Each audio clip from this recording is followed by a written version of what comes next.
Assalamu alaikum students, welcome to LMS and my channel Mentorgenics. I'm your mentor Sayyid Rahil Muzawwir and obviously I'm not terrorist, I'm a biochemist. और आज जो हम topic पढ़ेंगे that is related to joints and what are different deformities of human skeleton and what are their treatment और उनके effects क्या हो सकते हैं, ये सब चीज़ें आज के टॉपिक में हमने स्टडी करनी है. सो पहले तो what are joints? Joints are actually the places where bones meet, जहाँ पे भी हड्डियाँ आपस में जुड़ती हैं वो जॉइंट कहलाता है. और जॉइंट्स का फंक्शन क्या है कि ये स्केलेटन को होल्ड करते हैं इकट्ठा, यानी इधर उधर नहीं होने देते बोन्स को ड्यूरिंग मूवमेंट, और मोबिलिटी करने में एक जगह से दूसरी जगह जाने में हेल्प आउट करता है.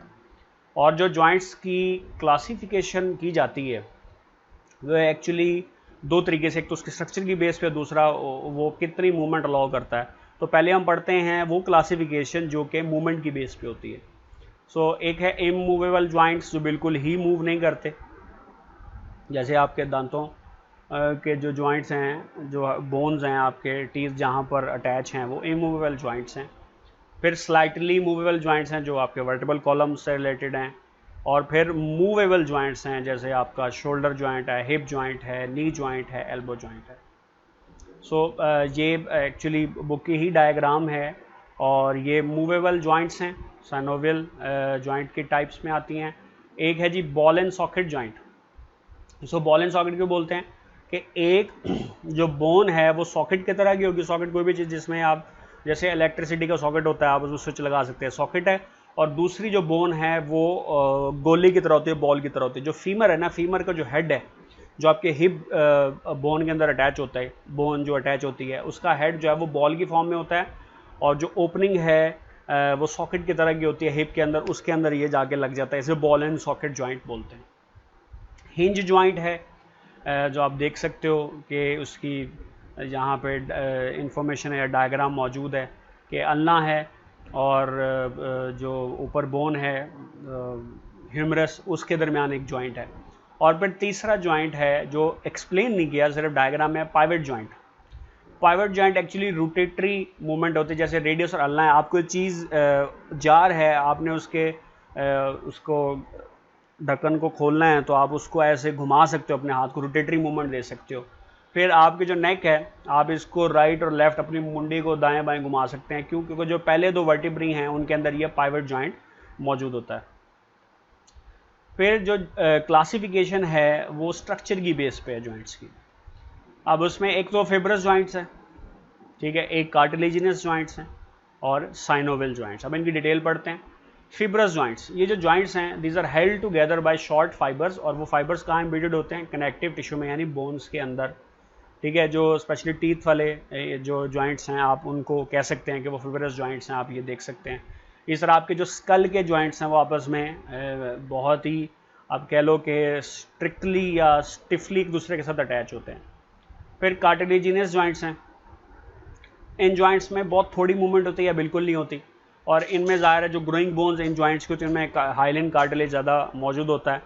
और इनमें जो bones held together by fibrous cartilage are found between vertebrae, यानी वर्टिब्री की जो बोन्स हैं उनके दरमियान ये मौजूद है. और इसी तरीके से एक जॉइंट होता है सिम्फाइसिस प्यूबिस, जहाँ हिप बोन्स आपस में जुड़ती हैं, तो एक्चुअली उसमें जो जॉइंट होता है वो भी कार्टिलेजिनस जॉइंट है. फिर जो साइनोवियल जॉइंट्स, अब इनके पहले स्ट्रक्चर है कि एक्चुअली इनमें कैविटी होती है, उस कैविटी में फ्लूइड होता है, और वो फ्लूइड किस लिए होता है? ताकि जब बोन्स मूव करें तो उनमें फ्रिक्शन ना हो. इसी तरीके से जो जॉइंट है, it is surrounded by a layer of connective tissue called fibrous capsule, क्योंकि वो ज़ाहिर है फाइबर की फॉर्म है और आउटर साइड पे कैप्सूल की फॉर्म है, और उसकी जो इनर मेम्ब्रेन है that is known as synovial membrane. और इस कैप्सूल के जो कुछ पार्ट्स हैं वो इस तरह से मॉडिफाई होते हैं कि वो स्ट्रक्चर बनाते हैं जिसे बोलते हैं लेगामेंट. और ये लेगामेंट क्या करता है? उन बोन्स को इकट्ठे होल्ड करता है, उन्हें एक दूसरे से सेपरेट नहीं होने देता. स्ट्रक्चर और मूवमेंट की बेस पे साइनोवियल जॉइंट्स के दो टाइप्स हैं. पहली टाइप है जी हिंज जॉइंट, ठीक है, छज्जा हुए आप कह सकते हैं, हिंज छज्जे को वैसे कहते हैं, ऐसा पोर्शन जो ऐसे हल्का सा मूवेबल हो. ये जॉइंट टू डायरेक्शन में मूवमेंट को अलाउ करता है, और इन जॉइंट्स पे पेयर ऑफ मसल होगा जो इस तरीके से अरेंज होता है कि जिस प्लेन के अंदर जॉइंट है उसी प्लेन में मसल अरेंज होता है, उसकी जॉइंट की ऑपोजिट प्लेन में मसल अरेंज नहीं होता। अब मसल के ना 3 पार्ट्स होते हैं। एक पार्ट होता है ओरिजिन जो कि इमूवेबल बोन के साथ फिक्स होता है, एक होता है इंसर्शन जो कि मूवेबल बोन के साथ अटैच होता है, और ओरिजिन और इंसर्शन के दरम्यान में बेली होता है। तो जो ओरिजिन है वो इमूवेबल बोन की, यानी कि एक जॉइंट की एक साइड पे इमूवेबल बोन है, उसके साथ ओरिजिन वहाँ मौजूद है, और जो उसका इंसर्शन है वो जॉइंट की परली साइड पे दूसरी बोन के साथ अटैच है। एग्जाम्पल है एल्बो एंड नी जॉइंट्स। दूसरा बॉल एंड सॉकेट जॉइंट है, ये सेवरल डायरेक्शन में आप के बोन को अलाउ करता है मूवमेंट। जैसे आप बाजू है, शोल्डर की वजह से आप डिफरेंट डायरेक्शन में घुमा सकते हैं, इस तरह लेग को आप घुमा सकते हैं। और इसमें 2 पेयर्स होते हैं मसल्स के जो कि एक दूसरे के परपेंडिकुलर होते हैं, और ये मैक्सिमम फ्लेक्सिबिलिटी प्रोवाइड करते हैं। उसके एग्जांपल आपने याद रखने हैं, हिप एंड शोल्डर जॉइंट्स। अब ये आप देख सकते हो डायग्राम, हिंज जॉइंट है, ये आप बाजू को ऊपर या नीचे मूव कर सकते हो, ये 2 डायरेक्शन में है। जबकि जो बॉल एंड सॉकेट जॉइंट है ये वेरियस डायरेक्शंस के अंदर आपके बाजू को मूव करने में हेल्प कर सकता है, दाएं बाएं ऊपर नीचे इजीली कर सकते हैं। फिर हैं जी स्केलेटन की डिफॉर्मिटीज़, क्या कौन कौन सी हो सकती हैं, उसमें कुछ रीजंस हैं। पहले जी जेनेटिक कॉज, अगर जेनेटिकली कोई प्रॉब्लम है, कोई डीएनए डैमेज है जिसकी वजह से प्रोटीन प्रॉपर नहीं बन रही और कोलेजन नहीं बन पा रही, या कोई और वजह हो सकती है। पहली कंडीशन है बच्चों क्लेफ्ट पैलेट। क्लेफ्ट पैलेट क्या है? कंडीशन जिसमें पैलेटिन प्रोसेस ऑफ मैक्सिला, ये पूरा वर्ड है, ये एक स्ट्रक्चर का नाम है, palatine process of maxilla and palatine fail to fuse. Palatine हमने पढ़ लिया, बोन है, मैक्सिला भी एक बोन है, तो ये पैलेटिन प्रोसेस ऑफ मैक्सिला एक पोर्शन है, स्ट्रक्चर है, पार्ट है, और पैलेटिन आपस में फ्यूज नहीं होते, जिसकी वजह से क्या होगा कि यहाँ पे एक ओपनिंग प्रोड्यूस हो जाएगी इन बच्चों के अंदर। ठीक है जी, वो ओपनिंग क्यों प्रोड्यूस होती है? नेजल और ओरल कैविटी के दरमियान, और बच्चा खाएगा उसमें उसे प्रॉब्लम होगा, और उसका नुकसान क्या है कि खाना जब वो खाए तो वो जो फूड है वो नेजल कैविटी में भी जा सकते हैं, जिससे एस्पायरेशन नमूनिया हो सकता है। खैर अब तो उसका ट्रीटमेंट आ गया, सर्जरी कर दी जाती है और वो बच्चे की बोन्स को मिला दिया जाता है। फिर हम माइक्रोसेली, स्मॉल साइज स्कल, जिसे आम अल्फाज पाकिस्तानी बड़ा ही बुरा वर्ड यूज़ करते हैं, डोले शाह का चूहा कह देते हैं। स्कल बहुत छोटे ऐसे बच्चों के होते हैं, जेनेटिक डिसऑर्डर है। माइक्रोमेन small एंसेफेलिक comes from head. And arthritis बहुत पेनफुल डिसऑर्डर है, और ये एक डिजीज़ नहीं, ग्रुप ऑफ डिजीज़ है। ये ऐसी डिजीज़ है जिसमें या तो डिजेनरेटिव डिजीज़ है, यानी ऐसी डिजीज़ हैं जिसमें बोन या कार्टिलेज डिजेनरेट हो जाता है, या इनमें वो इन्फ्लेमेशन वगैरह आ जाती है। और उसकी एक टाइप है, और 100 से ज़्यादा यानी 100 तकरीबन डिफरेंट डिजीज़ हैं जो इसमें आते हैं। एक है ऑस्टियो आर्थराइटिस। ऑस्टियो चूँकि बोन सेल से रिलेटेड है, तो ये बोन्स को डैमेज करते हैं। वैसे सारे आर्थराइटिस बोन्स को डैमेज करते हैं, उनमें एक टाइप है ऑस्टियो आर्थराइटिस, ये बड़ी क्रॉनिक है। क्रॉनिक का वर्ड हम यूज़ करते हैं ऐसी बीमारी जो कई महीने पुरानी हो जाए। ये आपको प्रॉपरली शायद देख सको कि अब ये बोन आप देख सकते हो कि सनोविल फ्लूइड है, और ये जो कार्टिलेज है वो डीजेनरेट होना शुरू हो जाता है इसमें, जिसकी वजह से जब कोई बंदा मूव करता है तो उसकी बोन्स आपस में रगड़ खाती है, जिससे पेन होता है। अच्छा, फिर हार्मोनल कॉजेज़ भी हैं, और उसकी एक जो डिजीज़ है उसका नाम है ऑस्टियोपोरोसिस। अभी ऐसी कंडीशन है जिसमें बोन रिजॉर्प्शन, यानी बोन में से मटेरियल निकलने की जो पेस है वो बोन में मटेरियल डिपॉजिट होने से ज़्यादा हो जाती है। अब बोन का मैस रिड्यूस हो जाता है, लेकिन केमिकल कॉम्पोजिशन तो वही है कि ऑर्गेनिक और इनऑर्गेनिक कंपोनेंट्स तो हैं, लेकिन उनकी अमाउंट कम हो रही है। और ये ज़्यादातर होता है ख़वातीन में जो एजड होती हैं, और ये रिलेट करता है जी एस्ट्रोजन की डेफिशिएंसी से। इसके अलावा जो फैक्टर्स हैं उनमें आप एक्सरसाइज कम करें, आपकी डाइट में कैल्शियम कम हो, प्रोटीन कम हो, सूटा प्रोग्राम ज़्यादा हो, तो ये हो जाता है। अब आप देख सकते हो कि ये हेल्दी बोन है और ये पोरस बोन है, कितना ज़्यादा डिफरेंस है, जिसकी वजह से बोन वीक होना शुरू हो जाती है। और उसका ट्रीटमेंट क्या है? एस्ट्रोजन रिप्लेसमेंट थेरेपी के एस्ट्रोजन प्रोवाइड किया जाए। फिर न्यूट्रिशनल कॉजेज हैं, उसमें 2 पार्ट्स हैं, ऑस्टियोमेल्सिया एंड रिकेट्स। ऑस्टियोमेल्सिया में बोन जो है सॉफ्ट हो जाती है, और इसमें क्या है कि इनएडुकेट मिनरल्स हैं, बोन को पूरे मिनरल्स नहीं मिलते, जैसे फीमेल स्पेशली वो दूध नहीं पीती, उसकी वजह से बोन वीक होना शुरू हो जाती है। और इसके अलावा डिसऑर्डर में होता क्या है कि जो कैल्शियम सॉल्ट्स हैं वो डिपॉजिट नहीं हो। जब कैल्शियम नहीं होगा ना जी, तो देखिए बोन की जो स्ट्रेंथ है ना वो उसके इनऑर्गेनिक पार्ट की वजह से, और इनऑर्गेनिक पार्ट में 65% कैल्शियम फॉस्फेट है।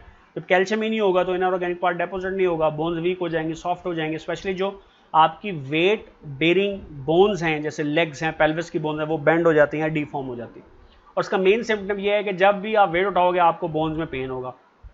दूसरी कंडीशन है रिकेट्स।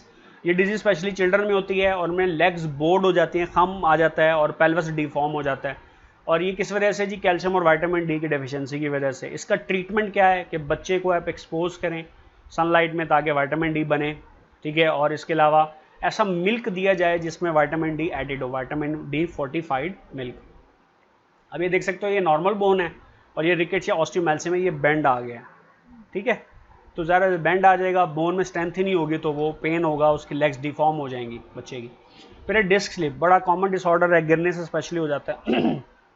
अब देखें, दो वर्टिब्री जो हैं उनके दरमियान में स्पेस है और उसमें एक कुशन की तरह का पैड होता है, उस कुशन लाइक पैड को बोलते हैं इंटरवर्टिब्रल डिस्क, जैसे ये डायग्राम में आप देख सकते हो, ठीक है। और ये इंटरवर्टिब्रल डिस्क का स्ट्रक्चर है और डिस्क में दो पोर्शन है। उसके इनर साइड पे सेमी सॉलिड पार्ट है, सेमी फ्लूइड होता है, फ्लूइड की तरह का, यानी मुकम्मल तौर पे फ्लूइड नहीं, सेमी फ्लूइड है, उसको बोलते हैं न्यूक्लियस पल्पोसस। और ये न्यूक्लियस पल्पोसस जो है ये रबर बॉल की तरह एक्ट करता है, कंप्रेशन के अंदर हेल्प करता है, जोल्ट्स लगते हैं जब कोई प्रेशर आता है तो उसको अब्जॉर्ब करता है। इससे क्या आता है, डिस्क को इलास्टिसिटी मिलती है, कंप्रेसिबिलिटी में, वो कंप्रेस भी हो सकती है, वो मूव भी कर सकती है, तो इस फ्लेक्सिबिलिटी आ जाती है। जो इसका आउटर रिंग है वो फिब्रोकार्टिलेज का बना होता है, यानी कार्टिलेज होता है, फाइबर होता है उसमें, उसको बोलते हैं एनुलस फिब्रोसिस। और ये क्या करता है, ये वर्टिब्री को, दोनों वर्टिब्री को आपस में थाम के रखता है।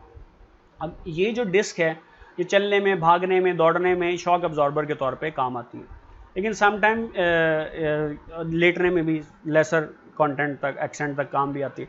लेकिन समटाइम क्या, स्वेयर या सडन कोई चोट लग जाए, उससे हर्निएशन होती है, डिस्क पड़ जाती है, यानी कि जो आउटर पोर्शन है वो ब्रेक हो जाएगा उसका, और उसमें जो न्यूक्लियस पल्पोसस है वो बाहर आ जाएगा। वो बाहर आएगा तो वो वेन्स को प्रेस करना शुरू कर देगा। जब, और ये चोट कैसे लग सकती है कि आप झुक रहे हो और बहुत ज़्यादा वेट उठा रहे हो, तब हो सकता है, गिरने से हो सकता है। और जब वो डिस्क ब्रेक हो जाएगी, उसे डिस्क स्लिप डिस्क कहते हैं या उसे हर्निएटेड डिस्क बोलते हैं। उसमें होगा ये कि एनुलस फिब्रोसिस ब्रेक हो जाएगा और जो न्यूक्लियस पल्पोसस है ये नॉर्मल है और ये ब्रोकन है, कि इसमें से ये मटेरियल निकल के बाहर की तरफ आता है और ये फिर नर्व को कंप्रेस करना शुरू कर देता है, जिससे दर्द शुरू हो जाता है। जिस भी नर्व को डैमेज करेगा वो पार्ट्स उससे तंग होना शुरू हो जाएंगे और इससे स्पाइनल कॉर्ड या स्पाइनल नर्व पे प्रोट्रूजन आ जाएगी, वजन आ जाएगा, उससे स्वेयर पेन होगा और नर्वस स्ट्रक्चर डैमेज हो जाते हैं। अब इसका ट्रीटमेंट ज़्यादातर तो ये है कि बेड रेस्ट है, आराम किया जाए, ट्रैक्शन की जाती है, उसमें ज़ोर लगा के पुलिंग करके उसे कोशिश की जाए ठीक करने की, पेन किलर दिया जाता है, या अगर बहुत हालात ख़राब हो जाएँ तो फिर इसकी सर्जरी भी की जाती है।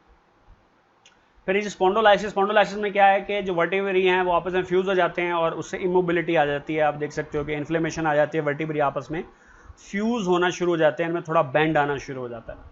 फिर है जी शाटिका, बहुत कॉमन है। शाटिका क्या है जी, स्टैबिंग पेन, ऐसे लगता है जैसे बड़ा शदीद दर्द से खंजर मार दियो टांग में, और ये पेन रेडिएट कहाँ से करता है, स्ciatic नर्व, पूरी नर्व के ऊपर। और ये किस वजह से हो सकता है कि स्ciatic नर्व का जो प्रॉक्सिमल पार्ट है अगर वो डैमेज हो जाए, उसे इंजरी लग जाए तो हो सकता है।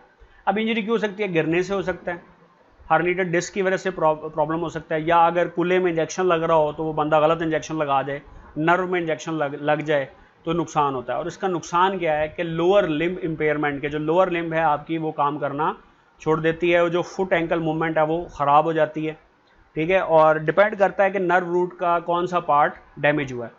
और जब शाटिक नर्व कम्प्लीटली डैमेज हो जाए तो आप, वो उस बंदे की लेग्स बिल्कुल ही ख़राब हो जाते हैं। अब देखिए ये स्पेशली ये वाला जो पोर्शन है ना, ये डैमेज हो जाता है गिरने से। अगर आप हिप के बल गिर जाएं या इंजेक्शन लग जाए, या हर्निएटेड डिस्क की वजह से भी ये प्रॉब्लम हो सकता है। और जो शाटिक है ना भाई, इससे रिकवरी बहुत ही स्लो है, लेकिन कंप्लीट इनकम्प्लीट है। ऐसा बंदा पेन में रहता है, उसे पेन किलर्स लेने पड़ते हैं। फिर है जी आर्थराइटिस, हम पढ़ चुके हैं उसका इंट्रोडक्शन। ये इन्फ्लेमेटरी डीजेनरेटिव डिजीज़ हैं जो कि जॉइंट्स को डैमेज करते हैं। इससे पेन होता है, स्टिफनेस है, जॉइंट्स स्वेलिंग। आप देखें जो आपकी फैमिलीज़ में ओल्डर फीमेल्स हैं, दादी नानी, इवन वालदा, जो उनको ये प्रॉब्लम स्टार्ट हो 40 साल से। देखें फीमेल में कैल्शियम, बोन्स जो कैल्शियम अब्जॉर्ब करती हैं उसके 40 साल है। अगर कैल्शियम और विटामिन डी दोनों अब्जॉर्ब ना होना तो कोई फ़ायदा नहीं होता। कैल्शियम लेते रहें, विटामिन डी ना लें तब कोई फ़ायदा नहीं, विटामिन डी लेते रहें, कैल्शियम ना लें तब कोई फ़ायदा नहीं। तो 40 साल तक एज है, कैल्शियम को ज़रूर इनटेक किया जाए। अब मिल्क नहीं यूज़ कर सकते तो कैल्शियम की टैबलेट्स मिल जाती हैं, वो यूज़ कर लें। तो जो एक्यूट आर्थराइटिस है वो sometime bacterial invasion, bacteria infect कर सकता है, कार्टिलेजेस वगैरह को डैमेज कर सकता है, लेकिन उसका ट्रीटमेंट है एंटीबायोटिक्स से प्रॉब्लम दूर हो सकता है। और वो जो मेम्ब्रेन है जो कि जॉइंट्स को लाइन करती है, इसमें होता क्या है कि वो थिक हो जाती है और उसमें जो फ्लूइड प्रोडक्शन है वो कम हो जाती है। जब फ्लूइड प्रोडक्शन कम होगी तो बोन्स जब मूव करेंगी उनमें फ्रिक्शन ज़्यादा होगी, जिससे पेन फील होगा। और जो क्रॉनिक आर्थराइटिस हैं, 3 बड़ी टाइप्स हैं। ऑस्टियोआर्थराइटिस जो हम पढ़ चुके हैं, एक टाइप रूमाटॉइड आर्थराइटिस, एक्चुअली ये ऑटोइम्यून डिसऑर्डर है। इसमें बॉडी के इम्यून सिस्टम एंटीबॉडीज़ किल करना शुरू कर देती हैं जॉइंट्स को। तीसरा जी गॉटे आर्थराइटिस, जेनेटिक डिसऑर्डर है, बंदे में यूरिक एसिड इकट्ठा होना शुरू हो जाता है। कुछ डायग्राम्स हैं, ये देखिए नॉर्मल बंद है और ये रूमाटॉइड आर्थराइटिस है, उंगलियां बेंड हो जाती हैं, बहुत बुरा हाल हो जाता है, पेन बड़ा सवेयर होता है। ये बच्चों गॉटे आर्थराइटिस है, जॉइंट्स में यूरिक एसिड इकट्ठा हो जाता है, ये स्वेल कर जाते हैं। इटली का एक शहर है फ्लोरेंस, मैं उधर गया था, बहुत मज़ेदार प्यारा शहर है। उस शहर को जिस फैमिली ने अरूज दिया, वो फैमिली थी मेडिची फैमिली, और उनका जो सबसे फेमस पर्सन था लोरेंजो, उस पर मूवी भी है नेटफ्लिक्स के ऊपर। उस बंदे को ये प्रॉब्लम था, उसके बाप को भी ये प्रॉब्लम था, और ये हालात आ गए थे कि चलना फिरना उसके लिए मुश्किल हो गया था, और उसकी बड़ी यंग एज में डेथ भी हो गई थी इसकी वजह से। तो आप देख सकते हो कि ये नॉर्मल जॉइंट है। ऑस्टियोआर्थराइटिस में क्या है, कार्टिलेज खत्म हो गया, ये बोन्स आपस में करीब आ गई। रूमाटॉइड आर्थराइटिस में क्या है कि ये जो पार्ट है सिनोवियल मेम्ब्रेन, ये स्वेल कर जाती है, चूँकि जो एंटीबॉडीज़ हैं वो अटैक करती हैं और उसे डैमेज करती हैं। फिर उसके बाद हम देख सकते हैं कि जिससे जो क्वेश्चंस हैं कि बाउल्ड legs and deformed pelvis are the symptoms of weight disease in children, a disease which causes immobility and fusion of vertebral joint. Rickets is due to deficiency of vitamin बताना है। फिर शॉर्ट क्वेश्चन है कि synovial joint क्या है, ball and socket क्या है। अब बोर्ड्स के नाम भी लिखे हुए हैं जहाँ पे रियल टाइम के ये क्वेश्चन हैं, ताकि आपको आइडिया हो और आप इनको प्रिपेयर कर सको।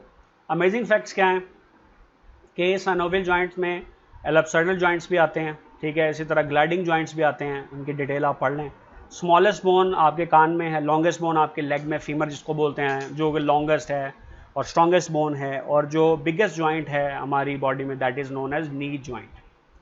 फिर रिसर्च आपने करनी है कि why osteoporosis related with oestrogen deficiency. Oestrogen का ऐसा क्या रोल है कि अगर उसकी डेफिशिएंसी हो जाए फीमेल में तो उसमें ऑस्टियोपोरोसिस हो जाता है। इसके अलावा आपने pivot, hinge and ball and socket joint के अलावा जो बॉडी में जॉइंट्स हैं उनके नाम सर्च करने और लिखने हैं। अगेन कोई क्वेश्चन है तो ज़रूर पूछें, और फिर वही बात कि मेरे चैनल को आप सब्सक्राइब करें, इस वीडियो को लाइक करें, इसको शेयर करें, इसको कमेंट करें। कोई चीज़ नहीं समझ आई तो पूछ लें। नेक्स्ट वीडियो में इंशाल्लाह आपसे मुलाकात होगी, तब तक के लिए अपना ख्याल